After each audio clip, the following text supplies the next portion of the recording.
سحری transmission میں ایک بار پھر خوش آمدید ڈاکٹر شہباز صاحب. ہم بات کر رہے تھے اللہ کی رضا کی.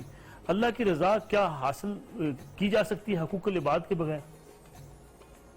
اللہ کی رضا تو اللہ کے حکام ماننے سے ہی حاصل کی جا سکتی ہے، اور اللہ کی رضا، اللہ کے جو حکام ہیں، ظاہر حقوق اللہ بھی ہیں، حقوق العباد بھی ہیں.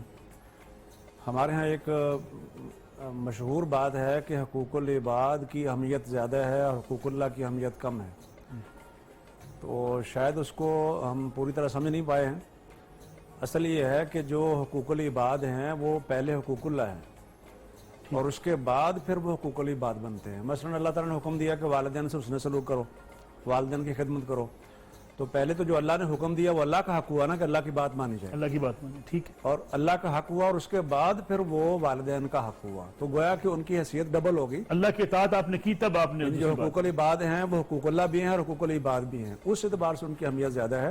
ورنہ اگر ایک شخص حقوق اللہ کی ادائیگی نہیں کر رہا، مثلا نماز نہیں پڑھ رہا، روزہ نہیں رکھ رہا، تو حقوق العباد اگر پورے کر رہا ہے تو ان کا فائدہ نہیں اس کو. مطلب یہ کہ اس کی نجات نہیں ہوگی جب تک کہ وہ ایمان نہیں رکھتا ہوگا. وہ جو بنیادی ارکان ہیں، ارکان ایمان ہیں 6 اور ارکان اسلام ہیں 5، ان پر عمل پیرا جب نہیں ہوگا تو باقی چیزوں کا فائدہ نہیں. ہاں ان پر عمل کر رہا ہوگا تو پھر ان چیزوں کا بھی فائدہ ہے.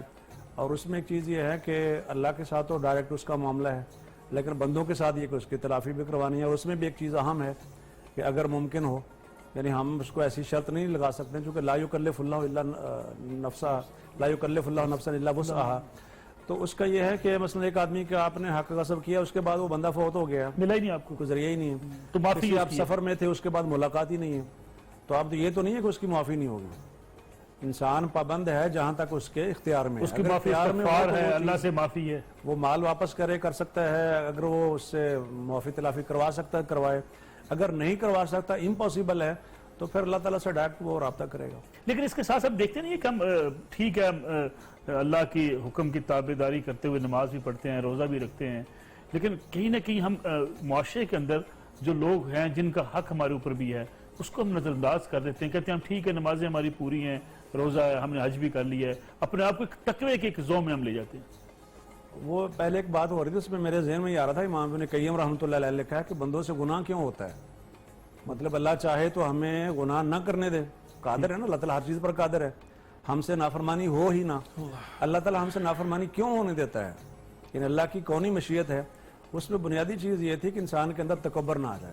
ٹھیک، انسان سے غلطی ہوگی، عاجزی انکساری ہوگی، بالکل ٹھیک، اس کے اندر رجوع کرے گا، دوسروں کو کمتر نہیں سمجھے گا، تو اس لیے اس سے پھر غلطی ہوتی ہے. تو امام ابن قیم نے بڑی عجیب گفتگو اس میں لکھی ہے کہ گناہوں کے فوائد کیا ہے. یہ جملہ ویسے عجیب ہے، لیکن اصل میں ایک چیز انہوں نے یہ بیان کی کہ انسان کے اندر عاجزی آتی ہے، انکساری آتی ہے. شاہ صاحب بیان کر رہے تھے انسان اللہ کی طرف جب انسان معافی کی پلٹتا ہے تو اس کے اندر عاجزی آتی ہے، اس کے گناہوں کو نیکیوں میں اللہ تعالیٰ تبدیل فرماتے ہیں اس توبہ کے نتیجے میں، رجوع کے نتیجے میں.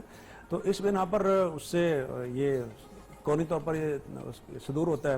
باقی وہ حدیث مفلس کے اندر ایک چیز موجود ہے کہ ایک انسان کے پاس روزے بھی ہوں گے، نمازیں بھی ہوں گی، سارے کام اس نے کیے ہوں گے، لیکن کسی کا حق مارا ہوگا، کسی کو گالی دی ہوگی، کسی کو مارا پیٹا ہوگا، کسی پر تہمت لگائی ہوگی.